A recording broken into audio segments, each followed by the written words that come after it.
जय मसीह की मेरे भाई और बहनों।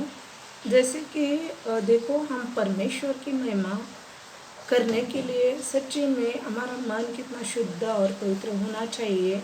लेकिन मेरे मसीह भाई बहनों, हमारे भी मन में, तन में, जैसे कि शैतान बहुत सारा ऐसा कुछ घुसा देता है और हमें पीछे खींचने के लिए एक ही बात कुछ भी ऐसी घुसा देता है कि वो बात निकल नहीं पाती। इसीलिए हम मसीह भाई बहन है ना, परमेश्वर में बढ़ नहीं पाते। तो इसलिए क्या करना चाहिए, मेरे परमेश्वर पिता से हम दुआ करें और उनसे मांगे। तो सच्ची में ये जो भी मेरे मन में गुस्सा है, जो भी मैं उसके कारण मैं आगे नहीं बढ़ पा रहा हूँ, आगे नहीं बढ़ पा रही हूँ, तो इसीलिए मुझे मदद करो प्रभु। ऐसा प्रभु से मांगो, जो भी मांगेंगे 100% मिलता है प्रभु। वो हर एक बात आपसे निकाल देगा उसके तरीके से। तो देखो अभी जैसे कि हमारे लिए जो धार्मिकता का वचन है वो भी हमारे लिए दिया गया है, जैसे कि मसीह लोगों का जीवन कैसा होना चाहिए। देखो मती के 5वें अध्याय में 5वें अध्याय के 3 से लिखा है। देखो जैसे धन्य है वे जो मन के दीन है, क्योंकि वो क्योंकि स्वर्ग का राज्य उन्हीं का है। और धन्य है वे जो शोक करते हैं, क्योंकि वे शांति पाएंगे। और धन्य है वे जो नम्र है, क्योंकि वे पृथ्वी के अधिकारी होंगे। धन्य है वे जो धार्मिकता के भूखे और प्यासे हैं, क्योंकि तृप्त किए जाएंगे। धन्य है वे जो दयावंत हैं, क्योंकि उन्हीं पर दया की जाएगी। धन्य है वे जो जिनके मन शुद्ध है, क्योंकि वे परमेश्वर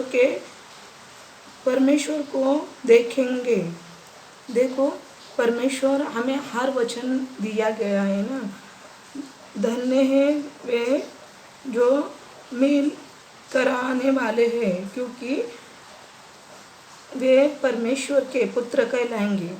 धन्य है वे जो धार्मिकता के कारण सताए जाते हैं, क्योंकि स्वर्ग का राज्य उन्हीं का है।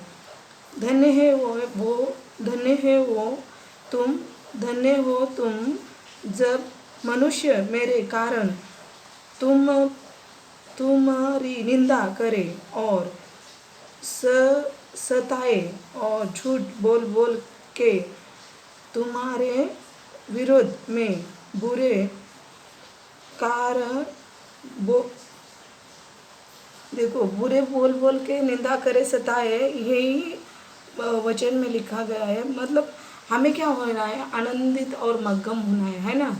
जब हमें जो लोग हमें सताए परमेश्वर के कारण, यीशु के कारण, यीशु ही परमेश्वर है। वचन बताता है यीशु ही परमेश्वर है, जीवन सत्य मार्ग मैं ही हूँ करके यीशु ने बताया भी। और जो उसके नाम से मांगता है वो कभी लज्जित नहीं होता है।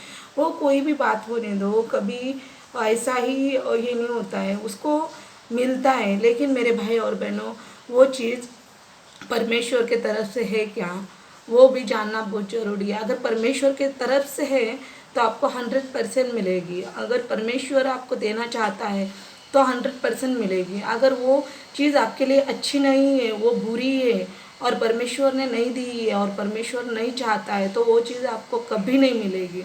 इसीलिए मेरे भाई और बहनों, दुआ करके मांग के देखो।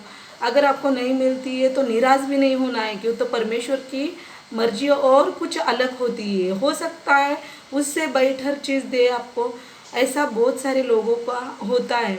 देखो अभी वो सीरियल में कि वो आंटी वो भी जैसे कि परमेश्वर की दास है वो, लेकिन देखो सीरियल में काम कर रही है। देखो वो बोल रही थी कि मुझे एक्टर बनना नहीं पसंद था, कुछ और था,